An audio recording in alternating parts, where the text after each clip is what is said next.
Pak Andreas mungkin bisa dijawab. Oke, saya jawab satu persatu, Pak. Ya. Yang pertama terkait tadi ada case ya, case di mana kita dikasih tagihan oleh kantor pajak karena ada transaksi yang menggunakan namanya nama kita. Itu mungkin Bapak bisa cek dulu, itu bentuk suratnya itu surat apa? Karena kalau suratnya bentuk surat tagihan pajak, itu seharusnya nanti Bapak bisa tanyain dulu ke bagian penagihan di kantor pajak. Itu dasar dia nagih ngitungnya itu gimana? Temuannya dia, penelitiannya bagaimana? Karena sebetulnya pajak itu juga harus ada dasar-dasarnya, keluar angkanya berapa. Ya, bagaimana bisa Tapi keluar kalau 9M itu ya Pak ya? betul. Tetapi kalau memang keluarnya dalam bentuk surat ketetapan pajak, kalau tadi kan surat tagihan, kalau ini namanya surat ketetapan. Kalau surat ketetapan itu berarti sudah ada prosedur yang sudah dijalankan oleh kantor pajak, yaitu disebut pemeriksaan pajak. Prosedur pemeriksaan pajak itu sebetulnya cukup panjang, Mbak. Artinya kantor pajak itu juga pasti sudah ada ngasih surat peringatan terlebih dahulu sebelum dia memeriksa kita. Dia meminta bukti, nanti sampai di situ kita juga harus sanggah ketika ada temuan apa, sampai ada kesimpulan dari pemeriksaan pajak. Hasil kesimpulan itu baru bisa diterbitkan dalam bentuk surat ketetapan pajak. SKP jadi, itu ya Pak ya? Okay. Betul, SKP. Jadi seharusnya Pak, kalau Bapak tanya dasar hukumnya angka itu dari mana, harusnya kantor pajak sudah harus memberikan itu dari mana. Nggak mungkin kantor pajak tiba-tiba dia ngasih surat tagihan. Oke, Pak. Khawatir saya sih seperti ini. Jangan-jangan prosedur pemeriksaan itu sudah jalan, tetapi kita nggak tahu. Kita dikasih panggilan, kita nggak pernah datang. Dipanggil 3 kali nggak datang, otomatis kantor pajak akan menerbitkan surat ketetapan. Karena kan kita sudah dikasih SP ini. 1 kali, 2 kali, 3 kali, kalau nggak datang ya sudah, saya langsung simpulkan sendiri. SP itu justru kesempatan gitu, kita Pak, untuk klarifikasi ya Pak ya? Betul. Tetapi apakah langkah hukum pemeriksaan pajak itu langkah hukum terakhir? Tidak. Karena ketika kita sudah terbit surat ketetapan pajak, pemerintah masih memberikan kesempatan kita untuk langkah hukum keberatan ke kantor wilayah, Kanwil. Kalau Kanwil kita masih kalah atau ditolak, kita masih bisa mengajukan banding ke pengadilan pajak. Jadi di Jakarta panjang atau di provinsi, Pak? Jadi kalau keberatan, kita menyampaikan dulu surat keberatan kita ke kantor pajak kita yang terdaftar. Baik. Nanti kantor pajaknya akan meneruskan itu ke kantor wilayah provinsi. Oh, oke. Tapi sebetulnya acuannya bukan provinsi ya, Pak. Karena di Jawa Timur sendiri kantor wilayah ada 3, Pak. Jawa Timur 1, Jawa Timur 2, dan Jawa Timur 3. Itu. Nah, itu resiko ya. Betul. Kalau ada yang tahu, mungkin Pak Andreas sudah jelaskan konsekuensinya ngajuin banding ataupun gugatan pajak. Ya, ini saya jelasin sedikit aja. Yeah. Kalau kita misalnya mengajukan dari pemeriksaan ke keberatan, seandainya kita kalah, itu dendanya 50% dari nilai pajak kita. Jadi misalnya nanti 9M nih, kita kalah, dendanya 4,5. Waduh, gede banget ya. Gede banget. Nggak terima gitu negara, wah kamu udah ngerjain saya ya 50% gitu kan. Kalau enggak dia harus nanggepin gugatan seluruh rakyat Indonesia, wah itu. Terus kalau pemeriksaan pajak, kalau kita kalah, dendanya 100%, Pak. Betul. Bentar, kalau pemeriksaan ke keberatan kita kalah 50%. Betul. Kalau keberatan ke banding maksudnya? Ya, sorry. Tadi keberatan ke banding. Banding itu kenanya 100%. Oke, kalau banding itu kita ke pengadilan pajak di pusat Jakarta atau di mana, Pak? Jakarta, Pak. Jakarta ya, oke. Jakarta. Nanti dari Jakarta dia akan nunjuk pengadilan mana yang bisa menyelenggarakan proses beracaranya. Jadi kalau di Surabaya nanti akan ditunjuk di daerah Indrapura itu, dekatnya Tugu Pahlawan itu ada pengadilan pajak untuk wilayah Jawa Timur. Oke. Itu poin pertama yang tadi Bapak tanyain ya. Oke. Nanti saya jawab poin kedua. Terima kasih, Pak. Oke. Poin kedua tadi nanyain masalah norma ya? Iya, betul. Oke.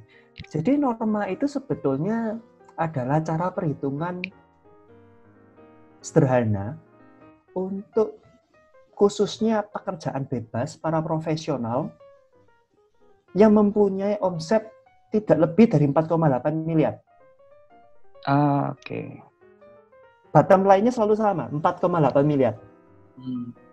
Kalau kita 4,8 miliar, contoh, saya sebagai konsultan ini, penghasilan saya setahun katakan 100 juta. Nah, dari 100 juta itu norma saya 50%. Jadi untuk hitung pajak saya, 100 juta saya kali dulu 50%, berarti hasilnya 50 juta. 50 juta inilah yang kena pajak. Ya.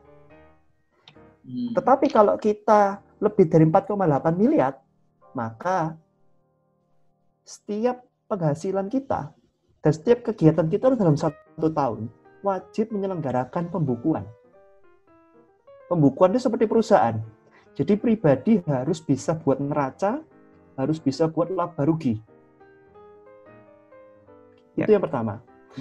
Yang kedua, tadi kan sempat disinggung dengan PKP.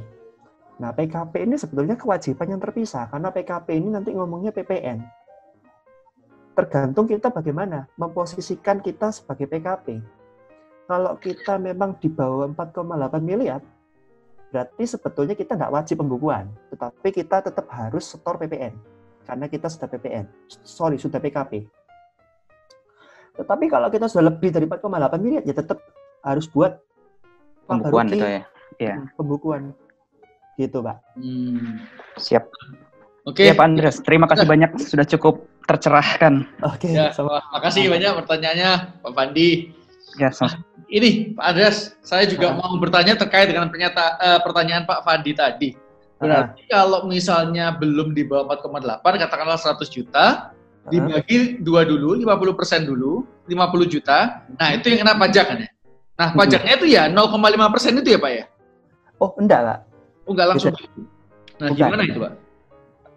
Kalau gini, jadi kalau saya teruskan aja, kalau misalnya tadi itu saya pakai norma, 100 juta, pajaknya kan dihitung 50%-nya. Ya. Jadi 50 juta. Ya. Ini dikurangin dulu dengan PTKP. Oke. PTKP kalau saya single berarti 54 juta. 5 juta. Oh, ternyata okay. 50 kurangi 54 berarti kan masih belum kena pajak. Oh, iya. Kayak gitu. Siapa yang bisa pakai norma itu para profesi. Para profesional. Kemudian kan ada pegawai ya, sama profesional sama pegawai ya, Pak ya? Beda. Kalau pegawai nggak bisa, Pak. Loh, pegawai bukan dikurangi 54 juga, Pak? Betul, dikurangi 54, tetapi tidak ada 50% norma tadi. Oh, iya. Ya, beda ya. Karena kalau pegawai itu dia sudah terima gaji. Dihitung langsung berdasarkan bukti potong gajinya. Kalau kita profesional, kita kan belum tentu dipotong. Andai pun dipotong oleh pihak lawan transaksi kita, itu cara motongnya nggak ada PTKP waktu dipotong. Makanya ketika kita ngitung setahun, kita kalikan dulu norma. Oke. Setiap profesi macam-macam ya normanya ya. Jadi 50% ini contoh kalau saya konsultan. Nanti kalau misalnya kayak guru, nah kalau guru itu juga normanya itu sekitar 20% sekian. Lebih rendah ya, Pak ya, daripada konsultan? Lebih rendah. Jadi setiap profesi itu macam-macam. Oke. Nah, gitu. Kalau untuk konsultan yang 50% tuh, Pak, kira-kira pengalaman break even point-nya di mana? Dalam arti penghasilan berapa, pajaknya itu masih 0. Kalau tadi 100 juta, 50 dikurangi 54, udah habis kan? Iya. Berarti ya sekitar 100 jutaan ya, Pak ya? Kalau 120 juta, 110 juta tuh ya istilahnya pajaknya udah 0 gitu ya? Iya, betul. Iya, Pak. Berapa, Pak? Ayo, Pak. Itu tadi 100 berapa ya?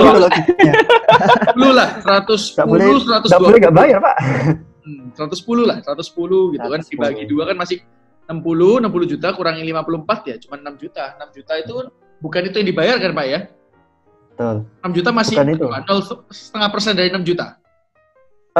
Bentar, yang tadi 0,5% itu nanti tak jelasin lagi ya, karena 0,5% itu beda lagi. Oh, oke. Kalau tadi itu kita bicara masalah norma, itu sebetulnya kuncinya adalah profesinya apa, normanya ngikuti profesi tersebut, baru dikurangi PTKP. Oke. Nah, bagaimana dengan planning pajak? Supaya misalnya kita nih mau menghemat pajak. Iya. Nah, cara menghemat pajak itu caranya macam-macam. Karena tergantung tiap case beda-beda. Ini menarik ini, menghemat ya. Ini semua pasti senang. Dicatat ya. Menghemat pajak itu beda dengan menghindari pajak ya. Iya, benar. Karena kalau menghemat pajak itu berarti kita masih dalam koridor hukum. Ada peraturannya pajak yang sah. Kita tidak melanggar. Tetapi kalau tadi misalnya nih, kita semangatnya aku nggak mau bayarnya banyak-banyak. Jangan lupa, kantor pajak juga pinter. Karena dia tidak melihat penghasilan saja. Tetapi kita punya kemampuan konsumtif kita bagaimana. Apa sih pengaruh konsumtif? Oh, kita hobi belanja aset. Belanja aset 1 tahun bisa sampai 3 miliar. Tetapi penghasilan yang kita laporkan kok cuma 100 juta. Apakah itu make sense? Berarti ada sekitar 2,9 M. Tidak jelas asal-usulnya ya? Tidak jelas asal-usulnya. Ya. Nah, ini akhirnya kita disurati sama kantor pajak. Diminta untuk pembetulan dulu. Iya. Jadi semangatnya ada di kita sebetulnya bisa nggak sih menghemat pajak? Bukan menghindari pajak. Iya. Dengan planning itu pasti. Tapi ini saya teruskan lagi. Jadi sempat disinggung sama Pak Michael, 0,5% itu apa sih? 0,5% itu sebetulnya untuk usaha UMKM. UMKM itu usaha menengah, kecil, mikro. Nah, itu kalau kita usaha UMKM itu umumnya pekerjaannya adalah dagang barang ya. Bukan pekerjaan jasa. Jadi kalau profesi seperti konsultan, pengacara, itu enggak bisa termasuk UMKM. Dikecualikan. Oke. Nah, terus gini Pak, yang tadi saya tanya itu, saya bingung. Jadi setelah misalnya 100 juta ya penghasilan saya ya, dipotong 50%. Misalnya saya kira 120 juta lah penghasilan saya setahun, ya. 50% 60 juta. Dipotong 54 jadi 6 juta. Nah, 6 juta ini apakah pajak yang harus saya bayar atau masih ada potongan lagi? Tergantung kalau kita memang dipotong oleh perusahaan tempat kita memberi klien kita. Jadi misalnya kita punya klien perusahaan dan pihak perusahaan klien kita itu memotong pajak dan memberikan bukti potong, maka bukti potong ini bisa menjadi kredit. Oh iya. Bisa dipotong nanti kita bayarnya. Berarti kalau misalnya penghasilan kita, misal katakan di bawah 4,8 M, misalnya kita bilang 4 M penghasilan kita. Dikurangi profesi normal 50% jadi 2 M. 2 M dikurangi 54 juta doang. Nah, itu kan masih ada sekitar 1,9 M sekian. Apakah itu pajaknya, Pak? 1,9 itu bukan pajak ya. 1,9 itu masih berhenti sebagai penghasilan kena pajak.